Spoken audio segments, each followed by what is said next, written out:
రాజ్యాధికారం మనకు ఉండదు. మన వల్ల రాజ్యాధికారం పొందిన వాళ్ళు అందరూ ఉంటారు.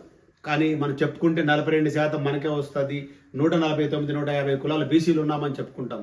కానీ ఒక్కటి అవ్వలేము. ఎందుకంటే అందరూ ఆయా పార్టీలు ఉంటారు కాబట్టి. కానీ యువసేన, బీసీ యువసేన, బీసీ యువగర్జన రేపు మనకి ఒక పిలుపునిచ్చింది. బీసీలందరూ ఏకం కావడానికి, ఒక డిక్లరేషన్ ఫామ్ చేయడానికి, తప్పకుండా 42% రిజర్వేషన్ కూడా సాధించడానికి రేపు గోదాకృష్ణ ఫంక్షన్ కుకట్పల్లి ఎల్లంబండలో జరుగుతుంది. ప్రతి ఒక్క బీసీ సోదరమణులు మేడ్చల్, మల్కాజిగిరి జిల్లాతో పాటు ప్రతి రెండు రాష్ట్రాల నలుమూల నుండి తప్పకుండా వచ్చి హాజరయ్యి మీ యొక్క ఆశీస్సులు అందజేసి మన యువతలకి, పిల్లల భవిష్యత్తుకి, రేపు భవిష్యత్తు కొరకు చూసుకున్న మన పిల్లలందరూ కూడా మనం చేయూతనిచ్చాలంటే ఈరోజు మనందరం కలిసికట్టుగా ఒకటవ్వాలి.